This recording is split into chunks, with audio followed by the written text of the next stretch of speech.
Kitang-kita nyo naman na sobrang dami, sobrang haba ng pila dito ngayon.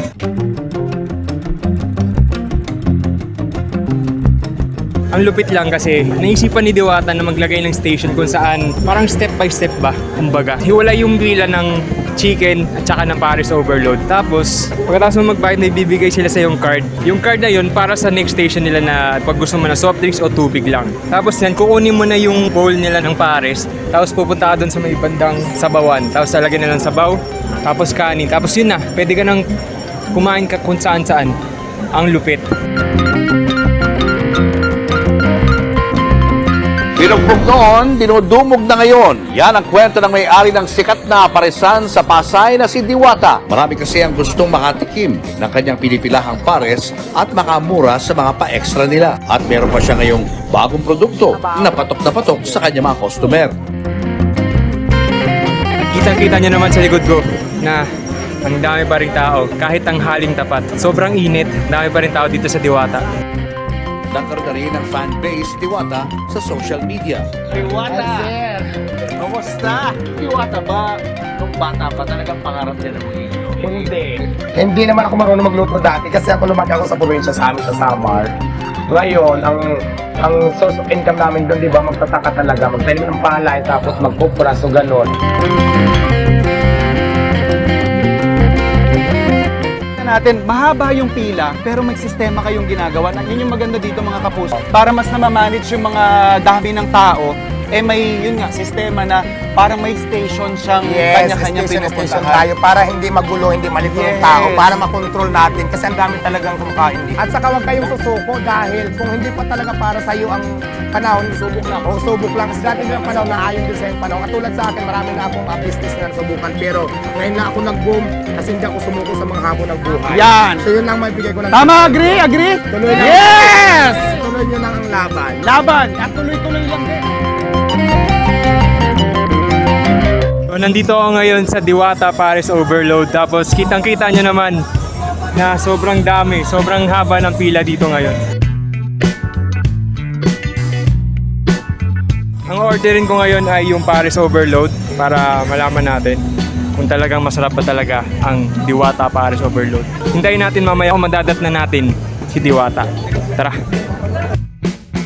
Bago magkaroon ng sariling pwesto ang Diwata Paris Overload, dumaan muna ito sa sunod-sunod na clearing dahil sa kalsada lang sila nagtitinda noon. Alam mo kasi sa kagaya ko sa nature kasi ng mga business namin, di ba? Sabi ko wala pa tayong medyo legal na pwesto. Pero naghahanap na tayo sa ngayon. Kasama talaga yung clearing. Kaya lang maging ready tayo sa lahat po ng nagtitinda na kagaya ko. Ngayon, hindi na sila sa kalsada kundi sa mismong parking na nakapwesto. Kahit sa kalsada pa lang ang pwesto ng Diwata, talagang marami na palang kumakain dito. At lalo itong dumami nung nagkaroon na sila ng bagong pwesto.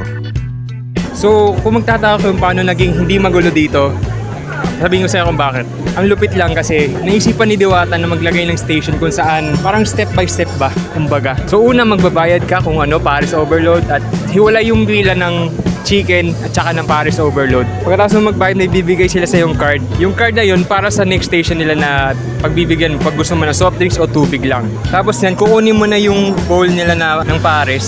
Tapos pupunta ka doon sa may bandang sabawan. Tapos lalagyan na ng sabaw. Tapos kanin. Tapos yun na, pwede ka nang kumain ka kung saan-saan. Ang lupit. Kita natin, mahaba yung pila pero may sistema kayong ginagawa. Yun yung maganda dito mga kapuso. Ah yes, meron naman tayong mga sistema. Kasi una muna, pila, tapos magbabayad. Tapos after mo magbayad, bibigyan ka namin ng coupon. Tapos ibibigay mo dito sa nagbibigay ng, halimbawa mag-order ka ng overload or langgunisa man yan or chicken man yan. Okay. Or barbecue.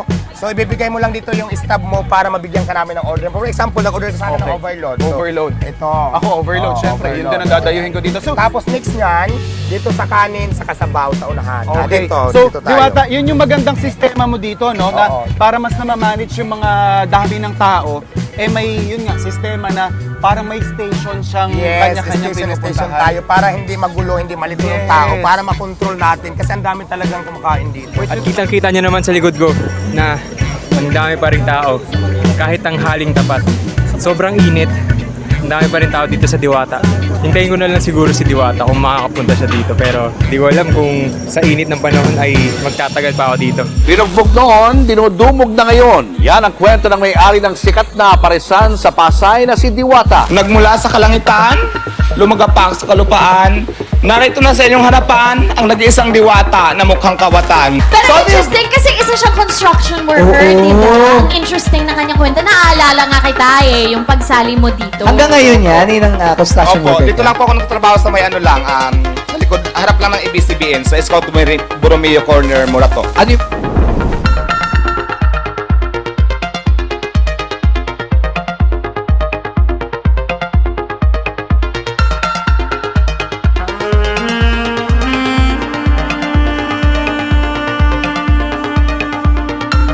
Paano ba nagsimula si Diwata?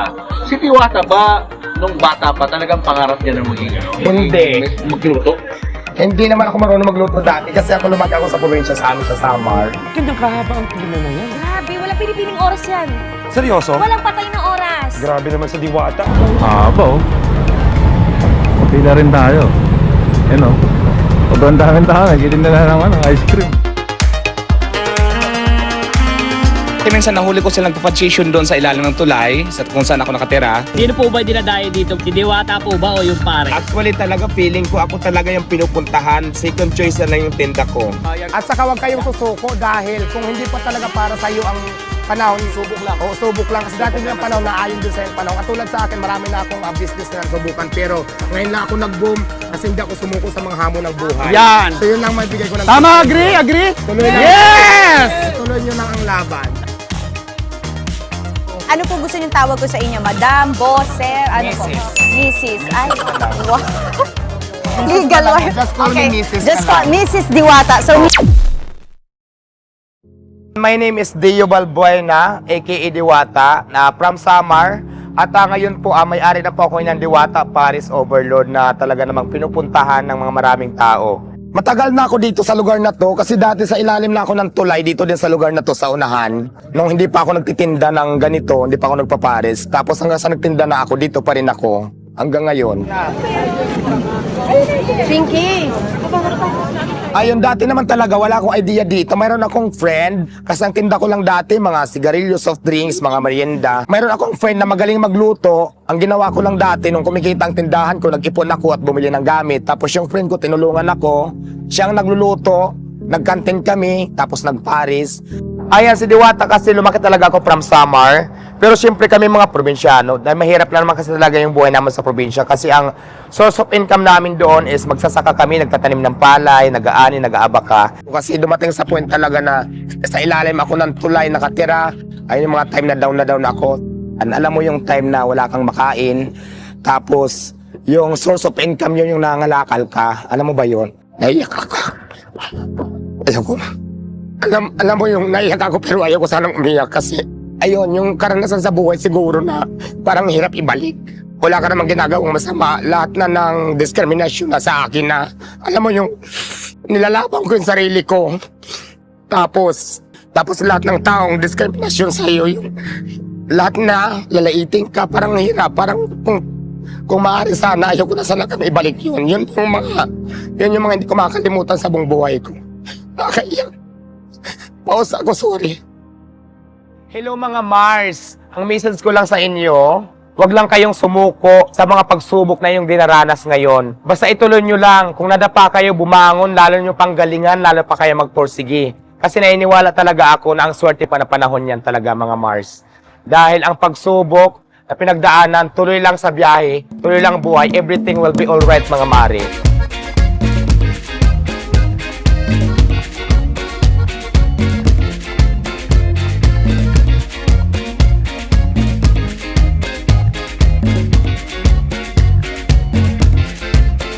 Ayan, sa lahat po ng gustong tikman ako, punta nyo lang po ako dito sa Pasay City, dito pa rin sa same location, Diwata Paris Overload. Dito nyo lang po ako matatagpuan at matitikman.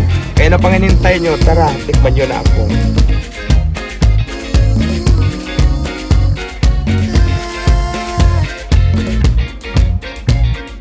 Dito tayo ngayon sa Cebu Pacific, papunta tayo ng Jinsan. Papasok tayo sa parang zoo talaga. Ang daming hayop dito na iba't pang klase ng hayop. Nagulat ako. Dito ko lang din nakita yung mga hype na hindi ko pa nakikita. Nakikita ko lang dati sa TV. Pero dito nakikita ko na ng personal. Let's go! Gusto ko silang pasalamatan lahat sa pagtangkilik po sa akin, lalo na sa Diwata po, Paris Overload. Maraming salamat dahil marami ang nagmamahal po sa business ko, lalo na sa Diwata Paris Overload. Kaya siyempre gusto ko silang pasalamatan lahat. Ma'am, ano yung kaiba So, kakatapos ko lang kumain dito sa Diwata o Paris Overload. Tapos, sobrang busog ako. Siyempre, kasi sinulit ko ng 100 na Paris Overload na only rice tsaka only sabaw. Kung ako sa inyo, subukan nyo na dito sa Paris Overload. Let's go. Uwi na ako, nakabike lang ako.